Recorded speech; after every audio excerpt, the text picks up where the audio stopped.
தவா ஃப்ரை செய்ய போகிறோம்.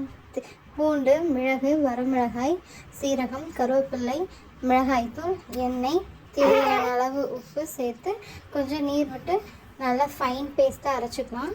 அரைச்ச பேஸ்ட்டை க்ளீன் பண்ணி வச்சுருக்கிற ஃபிஷ்ஷில் வந்து நல்லா மிக்ஸ் பண்ணி தடவி விட்டுட்டு ஒரு ½ அன் ஹவர் நல்லா ஊற வச்சுக்கலாம்.